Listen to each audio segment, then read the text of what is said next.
छत्रपती शिवाजी महाराजांचा अपमान करणं आता महाराष्ट्राला काही नवीन राहिलं नाही. कुणाचं बी शेंबडं उठतंय आणि महाराजावर बोलतंय, त्याची लायकी तरी आहे का? घटना घडली जिल्हा बुलढाणा, तालुका लोणार आणि गाव आहे चिखला. तिथे काही शिवप्रेमींनी छत्रपतींचा पुतळा त्या गावामध्ये बसवला होता, चिखला गावामध्ये. आणि त्या पुतळ्याला विरोध करण्यासाठी गावातीलच काही मंडळी समोर आली.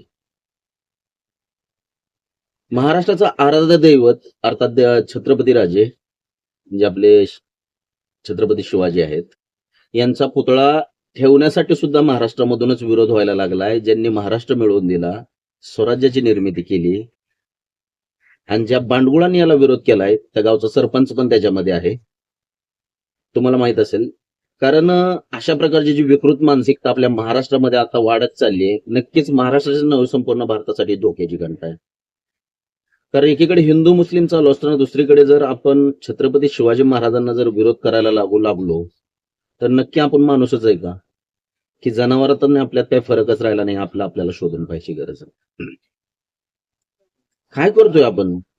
ज्या छत्रपतींनी स्वराज्याची निर्मिती केली, ज्यांनी त्या चिखला गावातून महाराजांचा पुतळा तिथून हटवण्याची मागणी केली, किंवा त्या संजीवनी वाघ नावाची एक ताई होती शिवप्रेमी, तिचे कपडे देखील फाडले या भांडणामध्ये. त्यांना एकच सांगणं आहे की जर छत्रपती शिवाजी महाराजांनी स्वराज्याची निर्मिती केली नसती तर आज तुमच्या आया बहिणी मुघलांच्या बेडवर, त्यांच्या क्वाटवर उघड्या झोपल्या असत्या. जर तुमची इच्छा तशीच होती तर तुमच्यासारखे विकृत मानसिकतेचे लोक या जगामध्ये असूनच फायदा नाही. तुम्ही माणुसकीच्या नावावर एक काळिंबा आहे.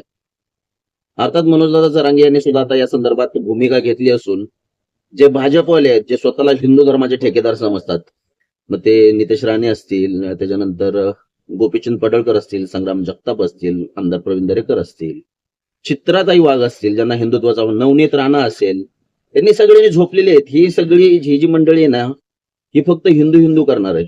आणि छत्रपतीचा अपमान जर झाला तर मुख गिळून गप्प बसणार आहे. कारण भाजपचं धोरणच ती आहे. कारण आताच नाही, शिवकालीन इतिहास बघितला तुम्ही तर छत्रपतींना विरोध करणाऱ्यामध्ये कोण होतंय काय वेगळं सांगायची गरज नाही. आणि अपेक्षा तरी आम्ही कोणाकडून ठेवायच्या, कारण हे सरकार जे आहे ते नपुसक सरकार आहे. गोरगरिबांना दाबायचं आणि श्रीमंतांना मोठं करायचं, हेच या सरकारचं काम आहे. अडाणी अंबानीचे खिसे भरायचे आणि गोरगरिबाचे खिसेच कापायचे. चोरांचं सरकार आहे आणि चोरांच्या सरकारपासून काय अपेक्षा ठेवणार आहे आपण? परंतु त्यांना एकच सांगणं आहे, सत्ता येत असते जात असते. अजितदादा, स्वर्गीय अजितदादा यांच्या सांगण्यानुसार सत्तेचा अमरपट्टा घेऊन कोणी येत नसतं.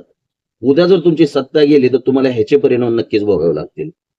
कारण ज्या प्रकारे तुम्ही धार्मिक समाजामध्ये तेढ करताय, सारखं हिंदू मुस्लिम, आणि त्याच्यानंतर महाराजांचा विरोध करताय, ज्या छत्रपतीने तुम्हाला या भूमीमध्ये राहायची तुमची लायकी सुद्धा नव्हती, किड्या मुंग्यासारखे तुम्ही जळून मिळाला असता, सोडून मिळाला असता, तुम्हाला हे तो उभा केलं आणि तुम्ही त्यांच्या पुतळ्याला विरोध करताय. आणि ज्यांनी हा विरोध केलाय ना, पोलिसांना विनंती आहे, तुमच्या जर खरंच छत्रपतीचं रक्त असेल तर ह्यांना पकडून अशी सजा द्या, ह्यांची काळी बाजू लाल पडली पाहिजे.